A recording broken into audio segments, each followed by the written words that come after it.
bought a laptop from eBay and found this very strange video on it. I bought a laptop off of eBay for a fairly great price. My previous laptop recently broke, and I was really in need of a new one. I searched on eBay and saw the ad. It was a miracle. It was a new HP Pavilion for such a low price. Strangely low now that I think about it. I was so hyped that I immediately bought it. Me being excited and kind of dumb, the thought of it being a scam never crossed my mind once when I was buying it. As I waited a while for the laptop to arrive, I'd constantly go back to the page and look at it with anticipation. I was excited. It felt like Christmas. Just over a week later, the laptop finally arrived.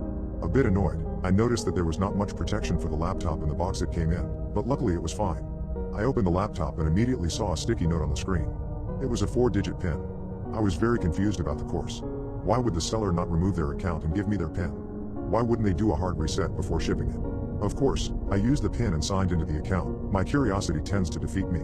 The profile picture to the Outlook account, the picture you see when you put in your PIN, was solid black, a bit eerie. I signed in. There was nothing really special at first. The background was a standard default image Microsoft has with computers. It was a beach.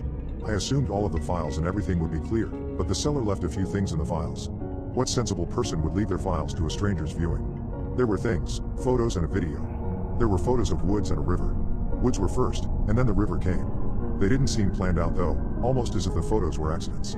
They weren't symmetrical, and some were just blurry and pretty bad if I'm being critical. There was also a single picture of a room. It looked very simple, plain. It reminded me of one of those liminal space pictures you'd see in those YouTube compilations. Beige walls, a bed, a large vent, and a light. The light made the room look strange. It was warm and dim, very off. The next thing was a video. It confused me nonetheless. Honestly, it creeped me out. Off-putting audio and these weird pictures of that Jonathan Galindo meme. Here's where it gets weird. This video was titled in the files as jonathangalindo.mp4. I could hear moans and some shuffling. Earth, Wind and Fire September was also playing in the background. After a few re-watches, I was very uneasy. I wanted to show people. I posted this to my channel. I remember going back to the ad on eBay, and it was gone.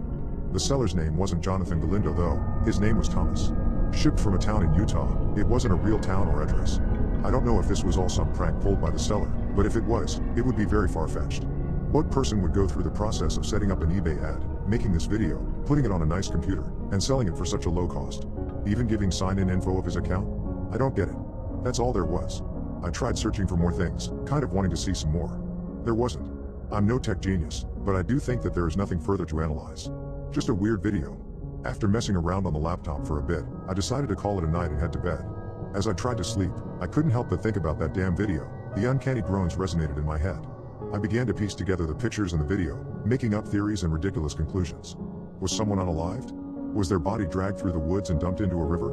Were they unalived in that room? I caught myself. I had to stop. I had class the next day. The next day, I got up at around 6:30 in the morning. I went to class for a while and came back home later. I went to my laptop and sat down, hoping to unwind for the rest of the day. I opened up my laptop and saw it. It took me a second to notice. The profile picture wasn't solid black anymore. It was changed. I sunk into my chair, feeling hot flashes run through me. I sat there for a good minute or two, analyzing and trying to make out what the picture was. It was a close-up, semi-blurry picture of a door and its doorknob. I wiped everything. I began deleting the photos and the video from the files in a frantic scramble. I also removed the account from the laptop. Stupidly, I didn't get rid of the laptop. I needed it, and my mind would do anything to prevent me from destroying it. I had to get to work anyway. I'm a musician. I also make films with my good friend, so I make soundtracks. I began to install all of the software I used to create the music. After about an hour, I was all set. As I began, I lost complete track of time. I had been writing and recording for hours, also going to the bathroom and getting a drink a few times. The video came back with thought. Jonathan Galindo, I said to myself. I looked up the name on Google, seeing its affiliation with the Blue Whale Challenge. That challenge where people would harm or unalive themselves was concerning. Like the concept of Momo, the supposed Jonathan Galindo would message people on social media platforms such as Facebook, Instagram, and a few others. After a while of reading stories of Jonathan, I was uneasy. I found Jonathan scarier than Momo. His creepy Goofy / Mickey Mouse makeup added to the uncanniness. Then I saw something. My heart dropped to my stomach. The light to my webcam was on. It had been on the entire time, and I had been too distracted to even notice. I sat there in shock, frozen in time as I stared at the small light. I quickly regained my attention and slammed the screen down, shutting it. That was it. I finally came out of denial and took the laptop, heading outside at a quick pace. I opened the laptop and spread it against the curb, stomping down hard. It broke into two. I threw it into my trash bin. I was terrified. How long has he been watching me? Who the hell is this guy? Questions raced in my mind. Is this guy even from Utah? Of course, I called the cops. I was on the phone with 911. They said they'll send 2 cars over to check around. Honestly, I don't think they cared. I think they just sent them to check so I'll calm down. After a 5-minute search, they told me that I'll be fine, and that there are just creeps out there who will do anything to scare people. I angrily protested in my mind, scare people? I'm in danger.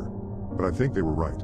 I didn't sleep that night. I kept my lights on, blinds closed, and doors and windows locked, and I just stayed up and watched TV. I soon forgot about the whole incident pretty quickly. Of course, I still think about it. I sometimes go and watch videos on YouTube. I finally got around to saving up and purchasing a new laptop from a Microsoft store. The incident was in the past, and I stopped worrying. I remember going to bed one night, doing my usual routine. I was laying in bed and looking at my door, daydreaming about new ideas for music I could write. That's when it hit me. That profile picture that was black and changed to the picture of the door and doorknob, that was my bedroom door.